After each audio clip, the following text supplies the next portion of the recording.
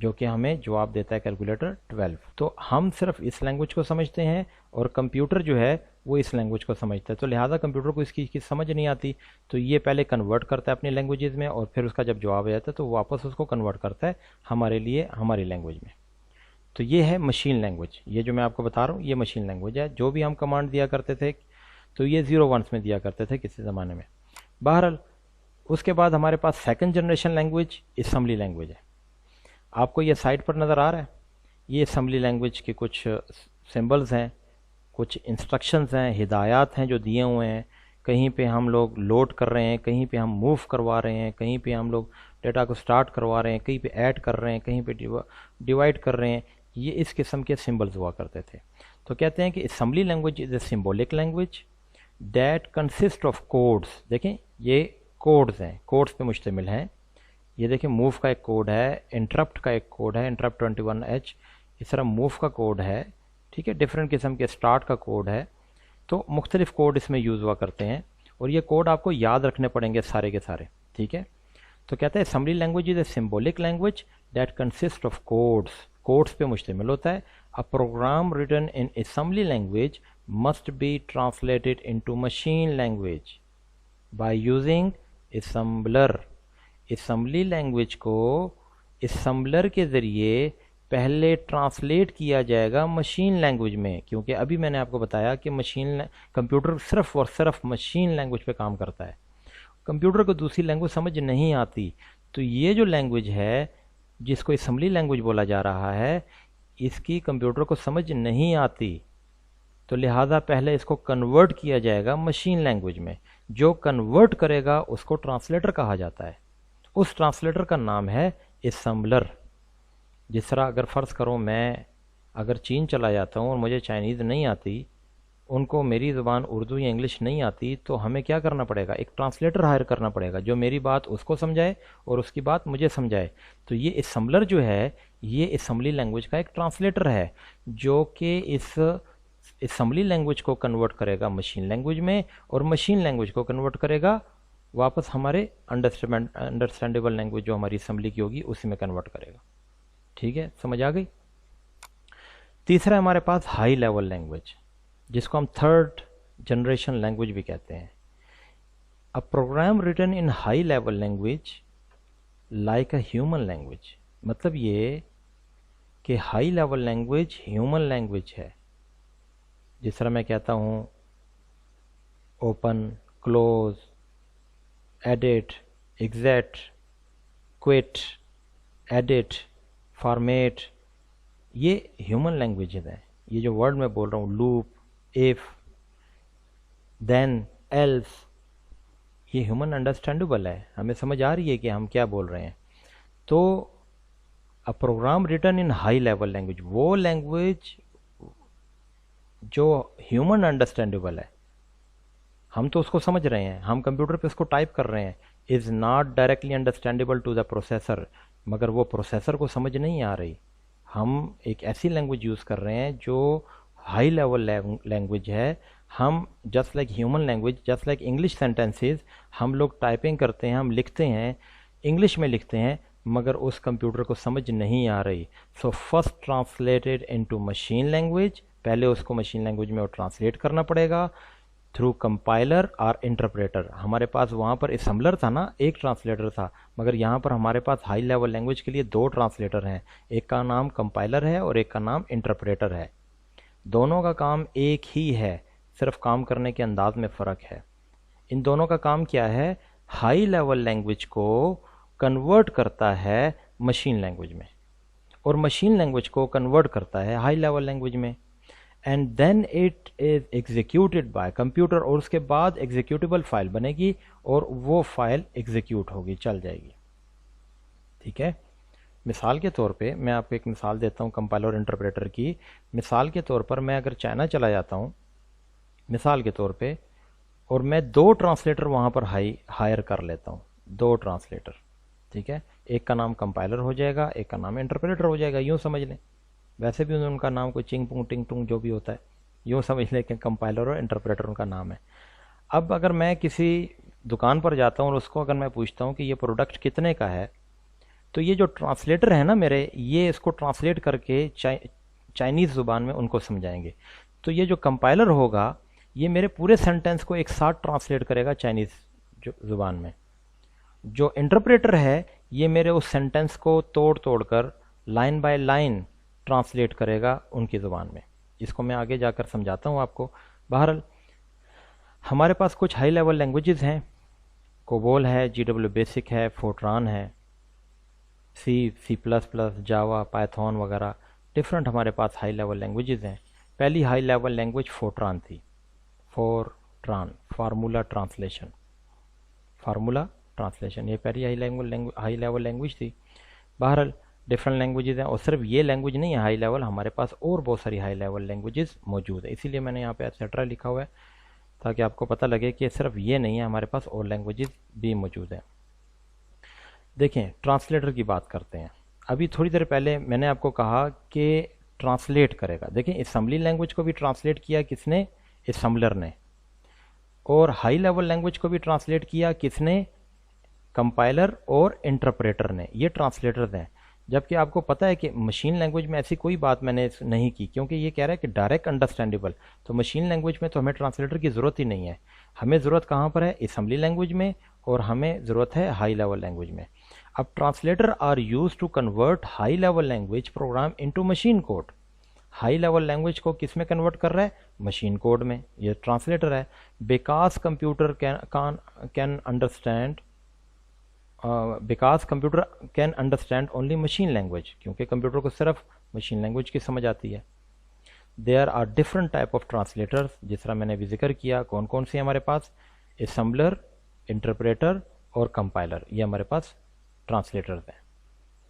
یاد رکھیں source code اور آبجیکٹ کوڈ جو ہم ہائی لیول لینگویج میں یا اسمبلی لینگویج میں جو کوڈ لکھیں گے وہ سورس کوڈ کہلائے گا. اسمبلی لینگویج میں یا ہائی لیول لینگویج میں جو ہم کوڈنگ کریں گے وہ سورس کوڈ کہلائیں گے. اور جب اس کو کنورٹ کر دیا جائے گا اسی کے مطابق مشین لینگویج میں تو اس کو کہا جائے گا آبجیکٹ کوڈ. سمجھ آ گئی؟ اسمبلر، انٹرپریٹر اور کمپائلر یہ ہمارے پاس 3 ٹرانسلیٹر ہے. اسمبلر کے بارے میں کہتے ہیں کہ assembler is translation soft where which is used to convert assembly language مطلب source code into machine language مطلب object code. تھوڑی دیر پہلے میں نے آپ کو بتایا.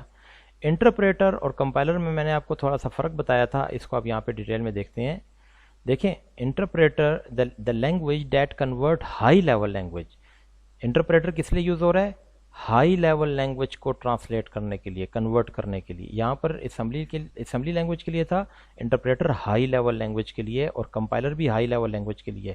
مگر میں نے آپ کو بتایا تھا دونوں کا کام ایک ہی ہے، مگر کام کرنے کے انداز میں فرق ہے. وہ یہ ہے کہ program into machine language in line by line. یہ جو انٹرپریٹر ہوگا یہ لائن بائی لائن ٹرانسلیشن کرے گا. ایک لائن کو ٹرانسلیشن کرے گا، پھر اگلی لائن کو ٹرانسلیشن کرے گا، پھر اگلی لائن کی ٹرانسلیشن کرے گا. اور اگر بیچ میں کوئی ایرر آ جاتا ہے، اگر انٹرپریٹر رکے گا تو پہلے آپ اس ایرر کو ٹھیک کریں گے، پھر وہاں سے وہ آگے بڑھے گا، ورنہ آگے نہیں بڑھ سکتا. تو کمپائلر جو ہے وہ کیا کر رہا ہے؟ وہ بھی یہی کام کر رہا ہے کہ آپ کی ہائی لیول لینگویج کو کنورٹ کر رہا ہے مشین لینگویج میں، مگر ایز اے ہول پورے پروگرام کو ایک ساتھ ایک وقت میں ٹرانسلیٹ کر رہا ہے. یہاں پر تو ہر لائن کو الگ الگ ٹرانسلیٹ کیا جا رہا تھا، یہاں پر پورے کے پورے پروگرام کو ایک ساتھ ٹرانسلیٹ کیا جا رہا ہے. جس طرح میں نے بتایا کہ اگر میں دکاندار کو کہتا ہوں کہ یہ پروڈکٹ کتنے کا ہے تو جو انٹرپریٹر ہوگا وہ لائن بائی لائن ٹرانسلیٹ کرتا ہے، ورڈ بائی ورڈ ٹرانسلیٹ کر لے گا. مگر جو کمپائلر ہوگا وہ پورے سینٹینس کو، پورے پیراگراف کو ایک ساتھ ٹرانسلیٹ کر کے اس کی زبان میں اس کو بتا دے گا. مجھے امید ہے کہ آپ کو سمجھ آ گئی ہوگی. دوبارہ وہی بات کرتا ہوں سورس کوڈ اور آبجیکٹ کوڈ کے بارے میں کہ جو کوڈنگ ہم لکھیں گے اسمبلی لینگویج میں، انٹرپریٹر، کمپائلر میں، جو کوڈ ہم لکھیں گے وہ سورس کوڈ کہلائے گا. اور جب یہ ٹرانسلیٹر اس کو ٹرانسلیٹ کر لے گا مشین لینگویج میں تو وہ بالکل اس کا ایکول ہوگا، مگر 1 zeros میں ہوگا، لہذا اس لینگویج کو ہم کہیں گے آبجیکٹ کوڈ. اب ہمارا نیکسٹ کوسچن یہ ہے کہ سی لینگویج کیا ہے.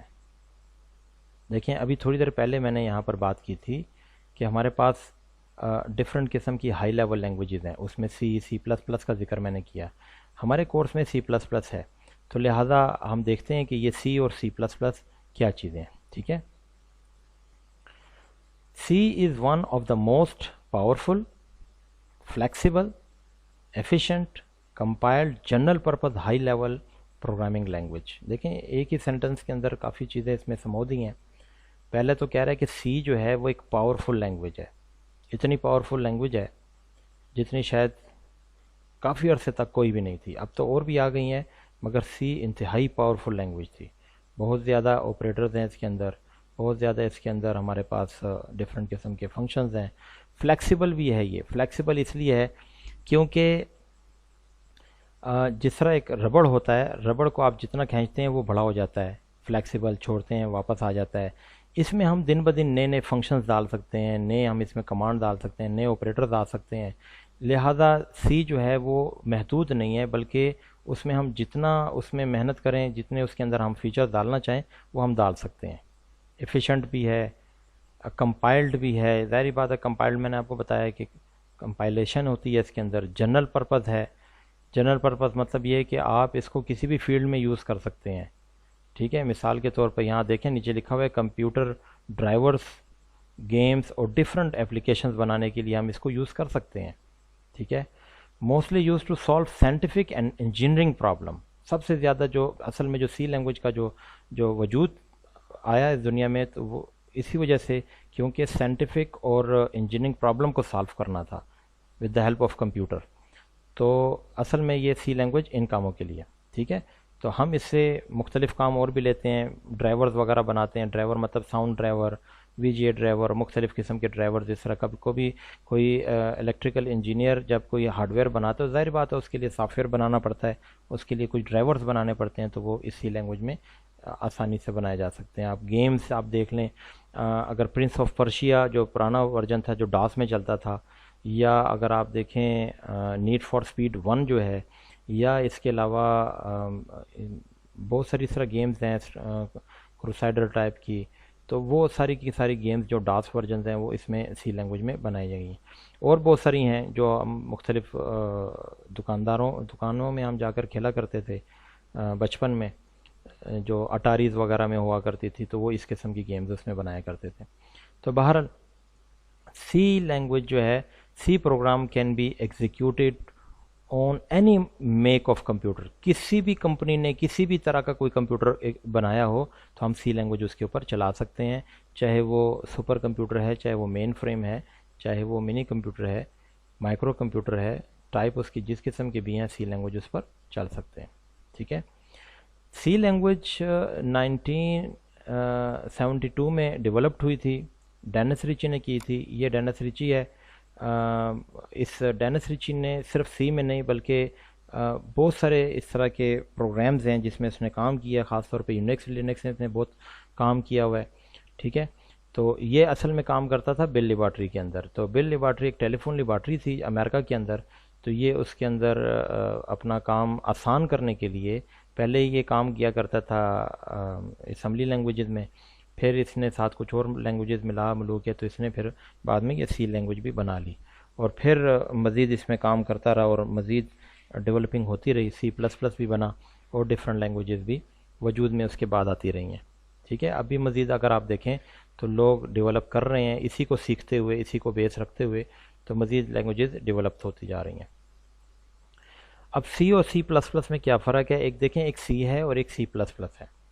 اگر آپ اس فگر کو غور سے دیکھیں تو یہ جو ایریا ہے میرے پاس یہ سی کا ہے مثال کے طور پہ. ٹھیک ہے, اور یہ جو بڑا سرکل ہے اگر آپ اس سرکل کو غور سے دیکھیں تو اس کے اندر سی بھی شامل ہے مگر کچھ اور چیزیں بھی شامل ہیں.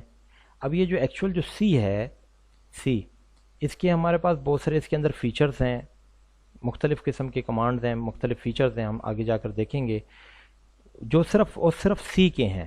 ٹھیک ہے, جس طرح پرنٹ ایف ہے, اسکین ایف ہے, مختلف کاموں میں مختلف فنکشن سے لینا ہوتا ہے, اور اس طرح, اور اس میں آبجیکٹ اورینٹڈ پروگرامنگ وغیرہ یہ چیزیں نہیں ہیں اس کے اندر. جب ہم لوگوں نے جب سی کے ساتھ جب اس میں آبجیکٹ اورینٹڈ پروگرامنگ کے فیچرز آنے شروع ہو گئے, ہمارے پاس ڈفرینٹ فنکشنز کے مزید فیچرز آنے شروع ہو گئے, اوور لوڈنگ وغیرہ آنی شروع ہو گئی, انہیریٹنس آنی شروع ہو گئی, تو جب اس سی میں اس کو شامل کیا گیا تو اس کا نام رکھ دیا گیا سی پلس پلس. اب سی پلس پلس میں تو یہ آبجیکٹ اورینٹڈ کے ہمارے پاس فیچرز ہیں، مگر سی میں ہمارے پاس یہ آبجیکٹ اورینٹڈ کے فیچرز نہیں ہیں. مطلب ہم یہ کہہ سکتے ہیں کہ سی کے تمام فیچر سی پلس پلس میں موجود ہیں، مگر سی پلس پلس کے تمام فیچر سی میں موجود نہیں ہیں. تو کہہ رہے ہیں the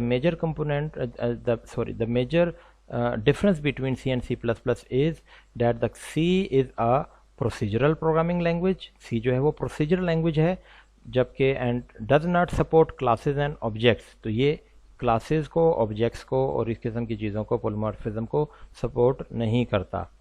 while C++ is a combination of both procedure and object oriented programming language. جو C++ ہے وہ پروسیجرل بھی ہے اور ساتھ میں آبجیکٹ اورینٹڈ بھی سپورٹ کرتا ہے. therefore C++ can be called a hybrid language. اس کو ہائبرڈ لینگویج بھی کہا جاتا ہے. ہائبرڈ کمبینیشن کو کہتے ہیں. تو لہٰذا اس میں پروسیجرل اور نان پروسیجرل دونوں ہمارے پاس فیچر موجود ہیں، تو لہٰذا C++ کو ہم لوگ پروسیجرل لینگویج بھی کہیں گے. آگے ہم اس کو ڈیٹیل میں انشاءاللہ پڑھیں گے. میرا نمبر آپ کے سامنے موجود ہے 0345934525. آنسی کالج میں پڑھاتا ہوں. اگر آپ کو کسی بھی قسم کا کوئی کوشچن ہو تو یہی نمبر میرا واٹس ایپ پہ موجود ہے، تو آپ مجھ سے رابطہ کر سکتے ہیں. والسلام.